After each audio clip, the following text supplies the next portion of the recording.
If awkward charm were a superpower, Michael Cera would be wearing a cape. From shy teenagers to soft-spoken scene stealers, this Canadian actor has carved out a very specific and very beloved corner of Hollywood.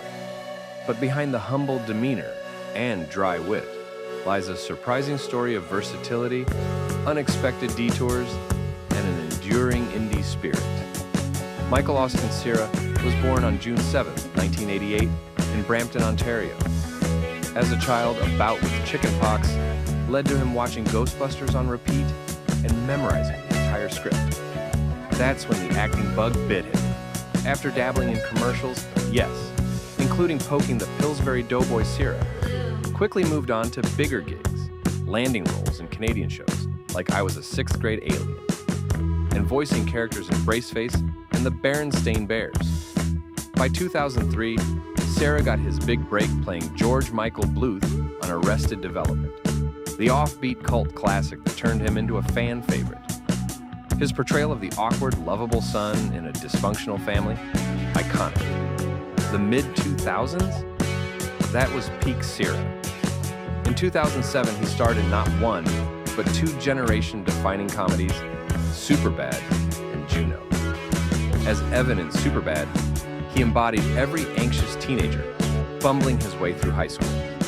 As Paulie Bleecker in Juno, he showed off a quiet vulnerability that earned him critical acclaim.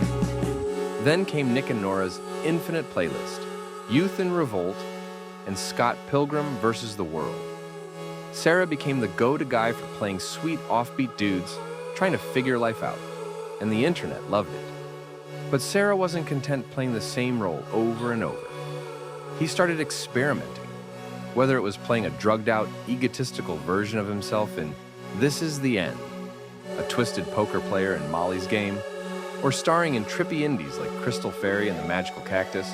He showed there was more to him than just awkward charm. He also voiced characters in animated hits like Sausage Party, the Lego Batman movie, and Paws of Fury, proving his talent could reach all ages even if his humor didn't always. Turns out, Michael Cera was also quietly killing it on stage. He teamed up with playwright Kenneth Lonergan on 3 separate Broadway productions, This Is Our Youth, Lobby Hero, and The Waverly Gallery. His performance in Lobby Hero even earned him a Tony nomination in 2018. Far from being a one-note actor, Cera was now a respected stage performer. And then there's the music. Michael Cera released a lo-fi indie folk album in 2014 titled True, that won 9 tracks of piano, guitar, and quiet musings that flew under the radar but struck a chord with fans. Find a big fat lady with 2 or 3 kids and sit down by her side. He's also played bass for the indie supergroup Mr. Heaven, and even appeared on a Weezer album. He keeps a low profile, rarely shows up in tabloids, and avoids most social media. And yet, his influence is everywhere, like a cult hero of the soft-spoken and strange.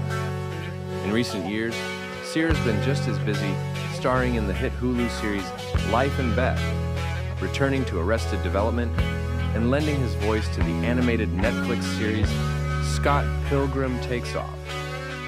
Oh, and he was also Alan in Barbie, yes, that Alan. Scene stealer? Absolutely. Behind the scenes, he's gearing up to direct his first film and continuing to dabble in music, writing, and more intimate projects. He's stayed true to himself in an industry that often pushes actors into boxes. Michael Cera didn't just play the awkward kid, he redefined what it meant to be one. And whether he's on stage, on screen, or behind a bass guitar, he's still doing things his own way. If you loved this deep dive and appreciate timeless style, check out our Etsy store. We've got beautiful digital prints to add warmth, personality, and a little pop culture charm to your space. Whether you're decorating your home or gifting a friend, there's something waiting for you. Don't forget to like, subscribe, and hit the bell for more mini documentaries on your favorite stars. I think it's, any kind of, for a young person, any kind of... Yeah, I think it's any kind of young person. For any kind of inappropriate talk. Inappropriate talk. Vaginal or otherwise. Vaginal or otherwise. it might be, you know, just, hey, don't go see it. You're right about that. Oh, God. Too much fun.